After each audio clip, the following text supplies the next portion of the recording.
Actually বিধান যে আছে সে আমার 28 নম্বর ওয়ার্ডের সহসভাপতি এবং অরুণ ধারা সেও ব্লক কমিটিতে আছে, কিন্তু যেহেতু শ্রমিক সংগঠনের মধ্যে এই ব্যাপারটা আসছে, তো শ্রমিক সংগঠনে যারা উচ্চ নেতৃত্ব আছে, ব্লক সভাপতি আছে, তারা সম্পূর্ণভাবে এটাকে বলতে পারবে। কিন্তু আমি মনে করি দল খুব কড়া অবস্থানের মধ্যে দিয়ে আছে। দলের মধ্যে থেকে যদি কেউ অন্যায় করে থাকে, দল কিন্তু সেটা বিচার করবে, এইটুকু আমি আশা রাখতে পারি। তবে আবার বলছি, যেহেতু শ্রমিক সংগঠনের ব্যাপারে আমার কিছু কথা বলা উচিত নয়।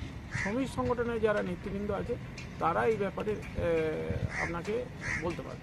নতুন কিছু নয়, একবারে আমরা দেখলাম কয়েকদিন আগে ডিএসপিতে হয়েছে, ডিবিসিতে হয়েছে, গ্রাফাইটে হচ্ছে, এখন বালাজিতে হয়েছে, আর পোস্টার পড়েছে কাদের নামে?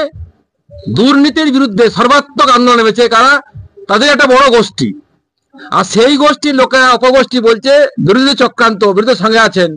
এসব বলে লাভ নেই, শাক দিয়ে মাছ ঢাকা যায় না। একের পর এক দুর্নীতি, একের পর এক তোলাবাজি। দুর্গাপুরে লুট চলছে, লোহা চুরি হচ্ছে, কয়লা চুরি হচ্ছে, বালি চুরি হচ্ছে, কাঠমানি নেওয়া হচ্ছে, বাইরে থেকে লোক ঢুকিয়ে পর পয়সা নেওয়া হচ্ছে। গ্রাফাইটে বাবা বলেছেন। তাই নাটক করে লাভ নেই, এটাই হবে সারা বাংলা, এটাই চলবে। তৃণমূলকে মারবে, তৃণমূল ধ্বংস করবে, তৃণমূল বিরুদ্ধে পোস্টার করবে, এটাই স্বাভাবিক। কারণ দুর্নীতির মাত্রা ছাড়িয়ে গেছে, সীমাহীন দুর্নীতি, তার বিরুদ্ধে গর্জে উঠেছে।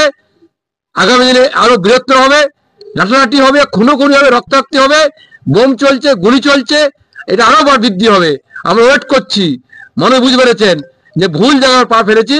আগামী মানুষ শিক্ষা নিয়ে আগামী দিনে বাংলায় পরিবর্তন নিয়ে আসবে, সেই অপেক্ষা আমরা বসে আছি। ঘটনা নয়, নবসাগরবাঙ্গাতে যে পোস্টার পড়েছে, এটা গোটা দুর্গাপুর জুড়ে এই অবস্থা চলছে।